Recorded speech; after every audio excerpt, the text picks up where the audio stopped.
Expectation sering jadi sumber kegelisahan kita.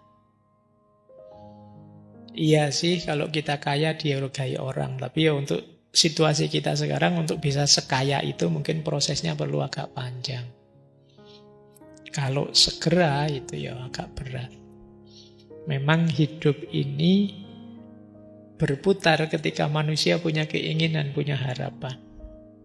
Tapi harapan yang tidak kontrol itu sebagaimana ketakutan yang tidak kontrol. Ketakutan yang tidak terkontrol melahirkan keputusasaan. Harapan yang tidak terkontrol yang melahirkan keinginan yang tidak realistis. Makanya kalau dalam tasawuf itu khauf dan roja itu satu paket. Takut dan berharap itu satu paket. Tidak bisa dipisah-pisah. Jadi biar takutnya tidak berlebihan, kendalikan dengan harapan. Biar harapannya tidak sembrono, tidak kemana-mana yang tidak realistis, kendalikan dengan ketakutan-ketakutan. Wajar orang takut, tapi jangan setakut itu. Selalu ada harapan, wong kita punya Tuhan. Manusiawi kita punya harapan, tapi orang yang realistis, karena kita ini terbatas. Nah, ini lebih membahagiakan. Yang ketiga, ini menarik. Kita akan sering mengidealkan ini, meritokrasi. Sumbernya kecemasan antara lain kata Debatten, meritokrasi. Sebenarnya meritokrasinya bagus kalau ditandingkan dengan feodalisme, dengan despotisme dan lain sebagainya. Tapi di sisi lain kita harus hati-hati juga. Jadi meritokrasi itu kan bahwa kalau kita ingin sukses ya kita punya bekal kecerdasan, punya bakat, mau kerja keras, itu kan meritokrasi. Meritokrasi memang adil dan mulia karena berlawanan dengan feodalisme. Tapi ada konsekuensi psikologisnya, kata Debatten. Apa itu? Kalau kita percaya bahwa semua orang akan mendapatkan apa yang mereka layak dapatkan, ini kan meritokrasi. Berarti orang yang miskin dan orang gagal dianggap pantas menderita. Ya. Jadi kalau ada orang kaya raya, uangnya banyak, ya pantas. Dia memang berusaha keras, pekerjaan dan lain sebagainya. Pantas dia dapatkan. Berarti kalau ada orang miskin, kalau ada orang gagal, itu terus dianggap, ya memang itu layak dia terima. Sampai di titik ini logis sih sebenarnya. Tapi coba kita tarik lebih jauh. Apa iya begitu? Kalau kita menerapkan meritokrasi secara ketat, hati-hati ada beberapa jebakan efeknya. Kata Debatten yang pertama apa jebakan efeknya? Menghapus ruang untuk belas kasihan. Jadi karena kita menganggap kegagalan itu kesalahan pribadi, akhirnya apa? Empatik kita jadi rendah. Ya salah dhewe. Nah, kita sering begitu kan? Ya itu ya rasake dhewe, kita sering begitu. Jadi kita anggap ya harusnya kan dia itu ikhtiar, jangan sekedar minta saja. Harusnya kita sering nuduh orang seperti itu. Padahal dia sudah ikhtiar, cuma nggak dapat-dapat, kepepet. Akhirnya minta-minta. Nah, bisa saja situasinya begitu. Jadi menerapkan ini secara ketat ya ada efeknya. Meskipun ya secara profesional ini profesional sih adil. Dengan logik ini nanti fenomena yang kaya makin kaya, yang miskin makin miskin itu ya wajar. Logikanya memang begitu. Jadi ya jangan salahkan yang kaya, salah sendiri kamu miskin. Nah, nanti jadi begitu cara berpikirnya. Terus akhirnya apa? Status jadi ukuran moralitas. Kalau ada orang sukses, kita nganggap dia berarti dia pinter, berarti dia baik. Kalau ada orang gagal, berarti dia bodoh, berarti dia malas. Ini cara pandang ini nanti yang membuat orang kaya dihormati. Kenapa? Dia sudah kerja keras loh, sampai kaya raya. Sementara yang miskin dianggap rendah karena dia tidak keras sih kerjanya, dia tidak serius sih. Ini meritokrasi. Yang ketiga punya efek status anxiety tadi, rasa malu dan harga dirinya rendah. Ketika dia tidak bisa mencapai status tinggi, dia merasa saya tidak bernilai. Saya rendah. Padahal mungkin situasi sosial yang membuat begitu. Kesalahannya mungkin bukan karena kurang keras kerjanya, kenalannya kurang dalam. Misalnya, kan tadi kondisi masyarakat itu loh yang menentukan. Tidak selalu usahanya atau kecerdasannya atau apanya. Ya, kalian mungkin juga protes. Gimana Pak bisa kerja keras? Nyari kerja saja susah. Mau serius gimana lagi? Wong situasinya tidak memungkinkan dan lain sebagainya. Jadi tidak selalu salahnya di orangnya. Bisa saja sistemnya, strukturnya, politiknya, dan lain sebagainya. Oke, baik. Ini juga yang membuat orang kemudian merasa galau secara status. Tadi ya.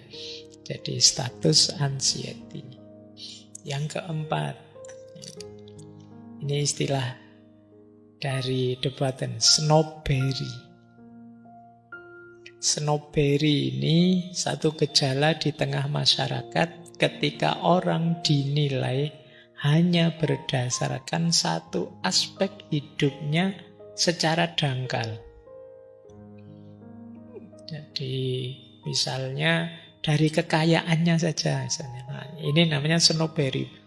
Ya ini orangnya kaya sih, tapi dia sombong, dia manipulatif, dia apa, tidak dihitung. Dilihat kayanya saja. Ini namanya snobbery. Atau dilihat sudah punya pekerjaan atau tidak punya pekerjaannya saja. Atau dilihat sudah kawin atau belum kawinnya saja. Melihatnya hanya satu aspek. Kita menilai orang hanya dari satu aspek dirinya. Yang itu kita pakai untuk menyimpulkan keseluruhan dirinya. Padahal hidupnya manusia itu kompleks. Tidak sesimpel itu. Tapi orang hanya melihat satu aspek. Kayak kalian ketemu saya seminggu sekali pas di sini ngomong filsafat tiap hari. Mungkin bayanganmu saya itu tiap hari ya filsafatan terus. Sampai di rumah ya filsafatan. Nanti ngobrol sama istri sama anak di rumah ya filsafatan. Mungkin bayanganmu ngono. Padahal ini ya kan tidak mungkin saya di rumah terus cerita snobbery, cerita itu kan. Tapi mungkin pikiranmu begitu kan, kamu ngertinya itu. Jadi apalagi sekarang era medsos ya, orang semua berlomba-lomba mencitrakan dirinya. Seolah-olah orang ini itu isinya itu saja. Kalau orang itu isinya ini saja. Ini snobbery namanya. Nah di masyarakat snobbery itu biasanya statusnya. Pak guru loh dia ini. Nanti di masyarakat ya ini intelektual kalau di kampung, di desa. Ini orang kaya loh ini. Oh ini pejabat loh ini. Nah ini hanya dilihat ininya. Ini yang membuat orang yang tidak punya jabatan terus merasa minder. Karena ternyata di masyarakat hanya itu yang dilihat. Yang tidak punya kekayaan merasa kecil. Karena di masyarakat yang dihargai yang itu saja. Ini namanya snobbery. Jadi menilai orang misalnya dari pekerjaannya. Di situ contohnya ya. Yang situ dokter, yang sini tukang kebun. Yang penting sekolah berarti pinter itu. Saya pernah di kampung itu zaman kecil, zaman saya kuliah. Satu ketika main ke tetangga, terus listriknya konslet mati. Terus tangga saya bilang gini, tuh Mas Faiz, mbok tolong dibenerin, sampean kan sekolah toh gitu.